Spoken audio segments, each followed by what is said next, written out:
Any disagreements that anybody has, either with maybe you've seen something Jake said or something I've said that you'd like to touch on? We can start there. I like to address the disagreements as they happen. Personally, I can't really think about things. Okay, anybody else? Yeah. What you Missing got? hand teacher. I just met you, so Jake. Yeah, Yep. Jake. I would say the majority of the shows that I've seen has been with you and Andrew Bryan. And I have to say that, yeah, there's a lot wrong with what's going on with women, but you guys tilt really hard towards it being like the women being the primary catalyst for the issues that are going on in the dating world, when it's really both. Like, there's really a lot of things that are going wrong with both genders. And like, just blaming, pointing fingers, it's just boring, you know? Like, let's just figure it out. You want to take this? Yeah, sure. I mean, well, I don't think I actually say that. Like, Yeah. I don't actually say it's mostly women's fault when it comes to the whole, just the fuckery of the dating landscape. Although it probably is. So I'm prepared to actually have the conversation. What makes you think that they say that it's mostly women? What gives you that impression?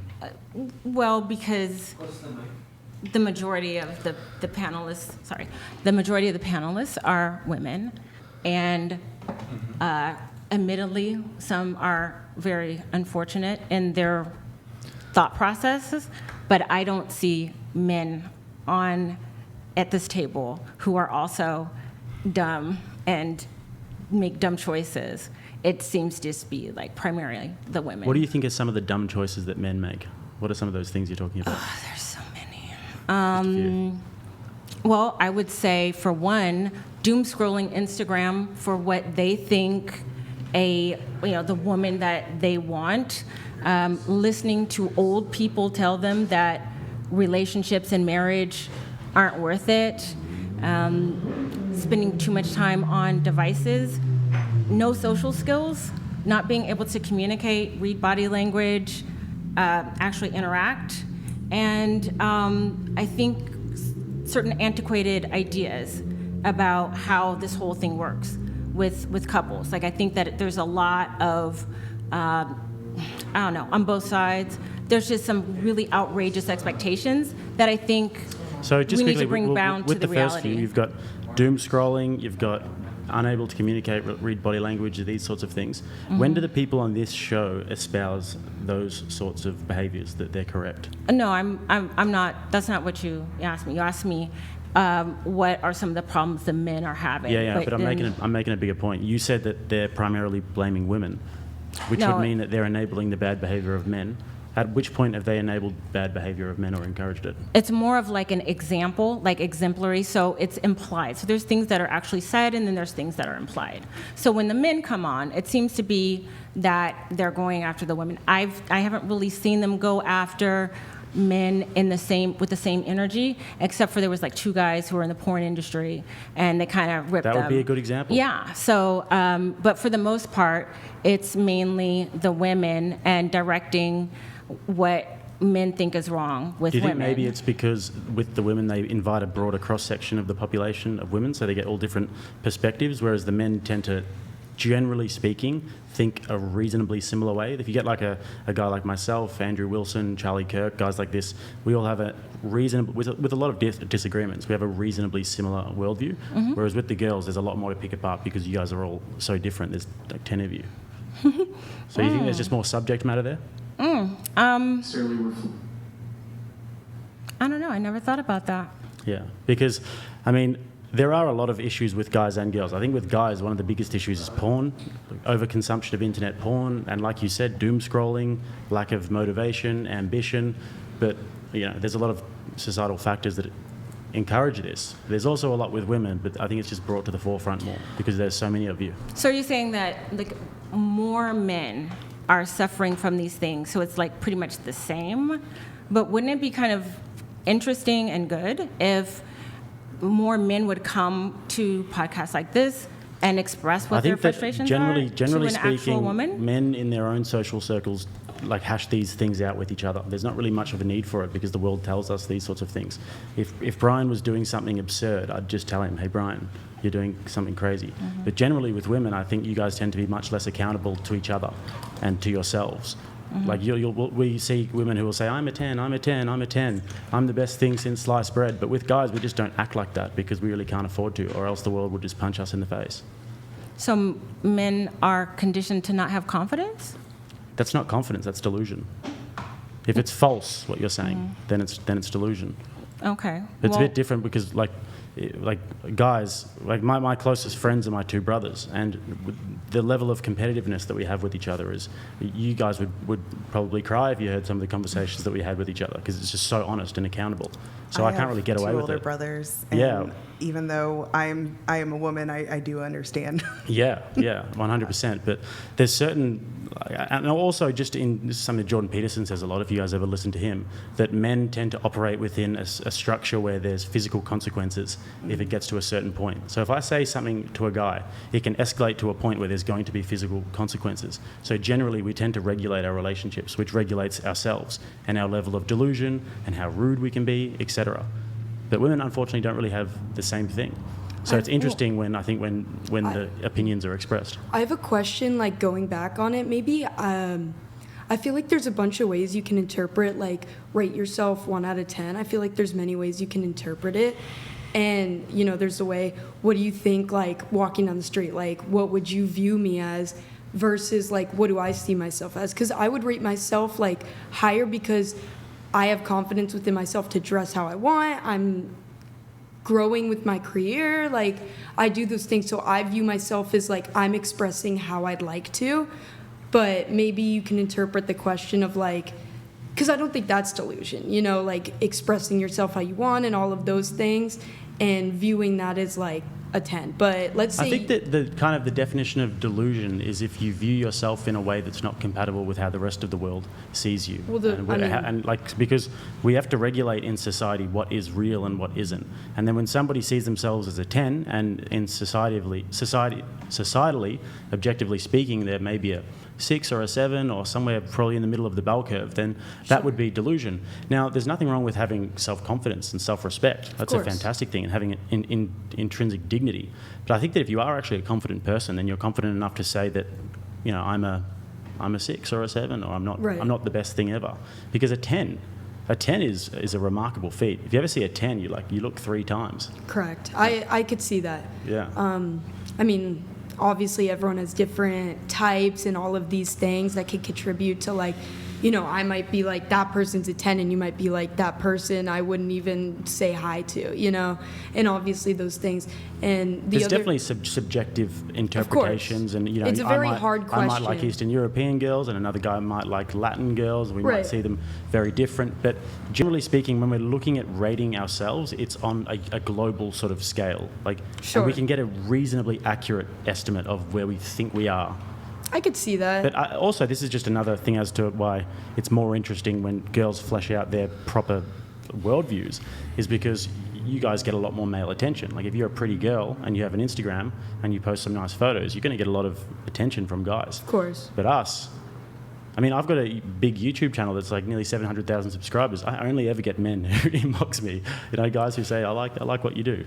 So we don't have this constant flattery where we're, oh my God. I don't disagree with you on any of that. I mean, the men viewing your stuff, you know, like you probably, I haven't seen you, I'm sorry, but you probably go on as like a male role model to these men, you know, like women, in my opinion, like role models, like I want to look at women as my role models. Like I can respect a man and his opinion, and like I do all the time. I'm like, I watch male YouTubers, I love Ben Shapiro, I love Brett Cooper, and I look up to both, but, you know, that's probably why. But that can be an issue that with men, you know, that they're giving women, and like she said, doom scrolling and all of those things. Yeah, well, this is another big thing. I mentioned porn before, and things that you mentioned were all great points as well. I want to get back but also, I'd Add say a little bit on that. I'd say simping is another big thing. It's like something that's heavily discouraged on this show, is going to OnlyFans pages, paying for that sort of thing, and giving unrequited attention to women. But yeah, go on.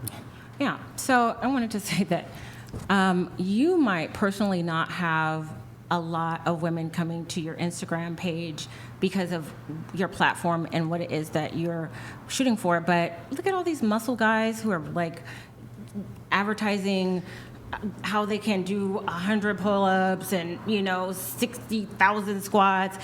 You see all the girls, hey baby, hey, like they get so much attention. Talking to the mic. They get so much attention. I mean, it's to say that men don't ever get that kind of attention. Do you think is if we put a little bit of a it stretch? on a linear scale like this, and we showed all of the most attractive women, we'll say the top 5% of women, compared to the 5% most attractive men, do you think that there'd be an imbalance in who gets more attention?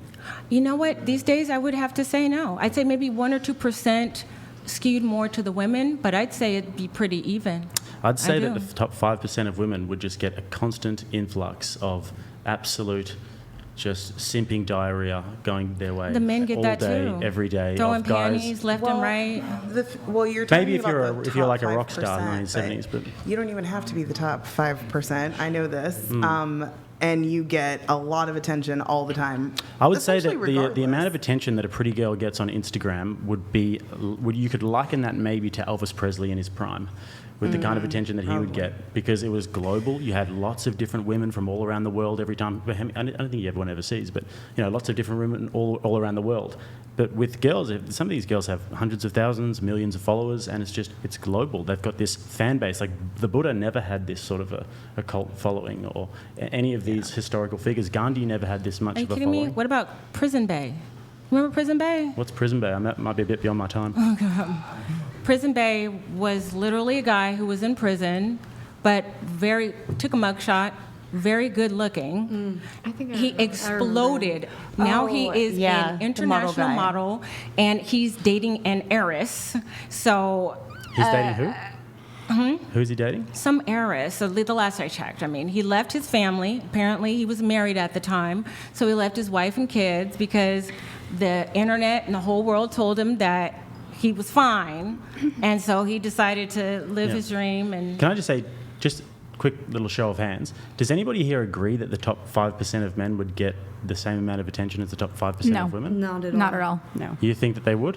Yes, The top 5% of like good-looking men on the internet? for sure. Do you think they'd get the same amount of inboxes and they'd get the same amount of like just unrequited attention from random girls? yeah. I think that's pretty delusional, if I'm honest. I think that they get the same amount of attention. Like if I'm telling a friend, like, oh my God, Justin Bieber, you know what I mean? But I'm not sliding into Justin Bieber's DMs. Like I don't, you know what I mean? So I think like I think it's pretty secretly. it's pretty quantifiable though, because if you just look at OnlyFans, who are the top 5% of creators?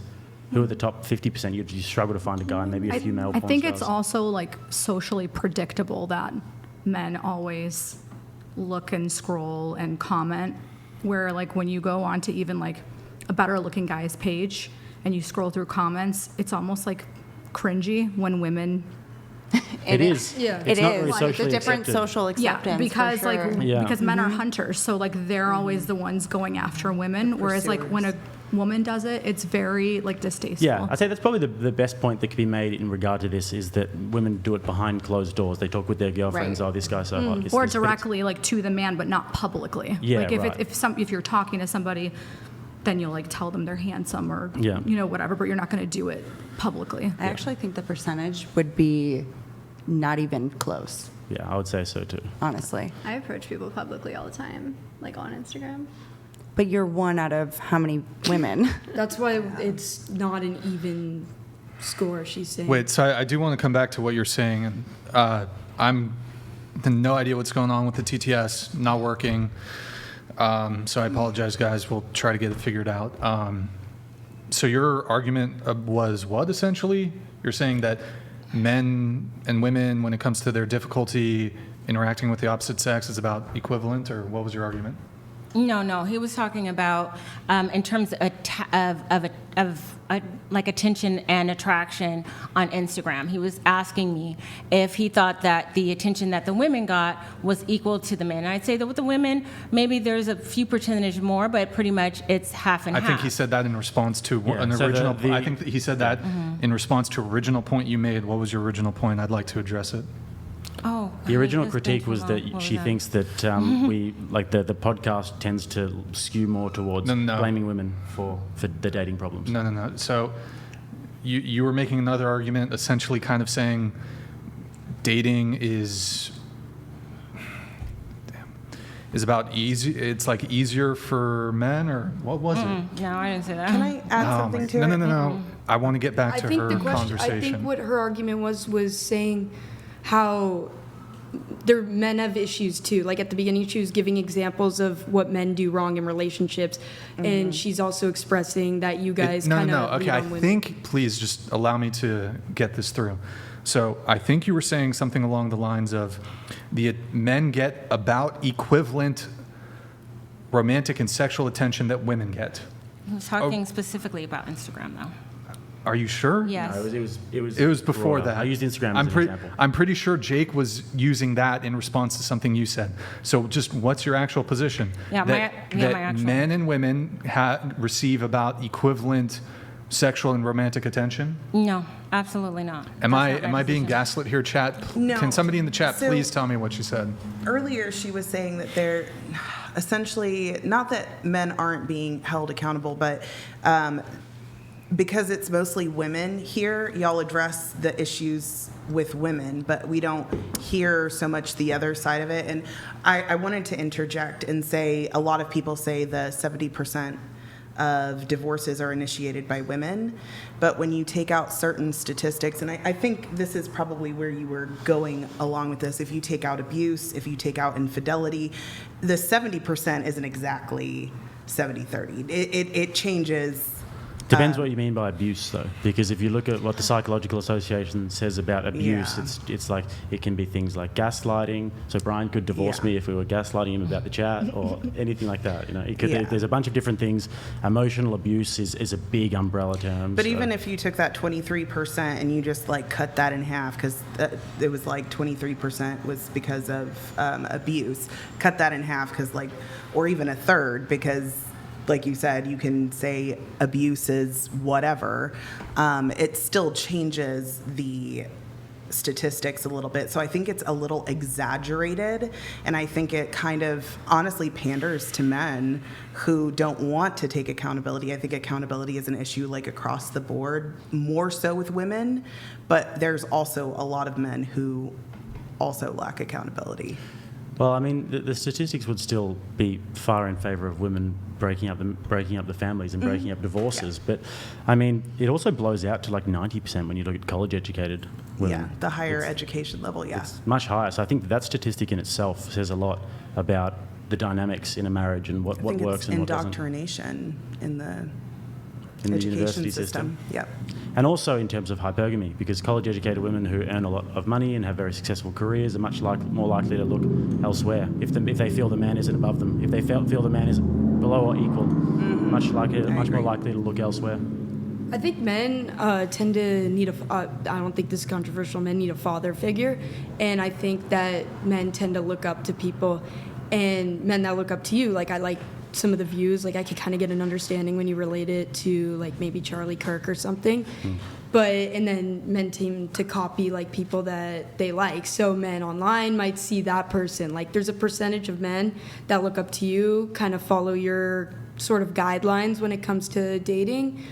And then there's the men that see other guys like treating women horribly and all of those things. So that could play a factor also in like how men like that's an issue. Like Yeah, I the think men that you're talking promote about that. like guys who have certain role models online, and the role Correct. models might not be conducive to what's productive in life. Is that Right. what you're saying?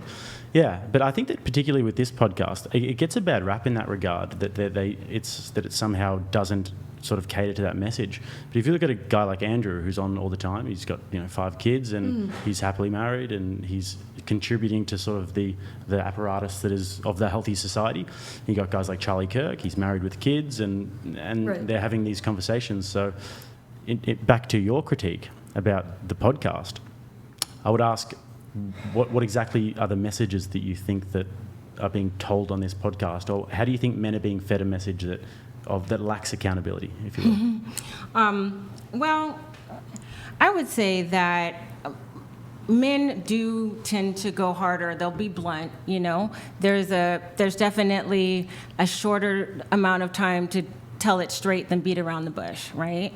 However, there's also this element of, well, feminism, women are, you know, all 304s, and, you know, they don't want to get married anymore, they don't want to have children, and, you know, all of these, Do you think know, that's types true, of or do you things. think that's false? I would say that there is some truth to those things, but it's not all of them. Do you think? I don't think we'd ever really talk in a monolith when we speak about these things. We would never say all women this or that. But the statistics bear out these facts that people are getting married less. Women are much less incentivized these days to get married and to pair bond.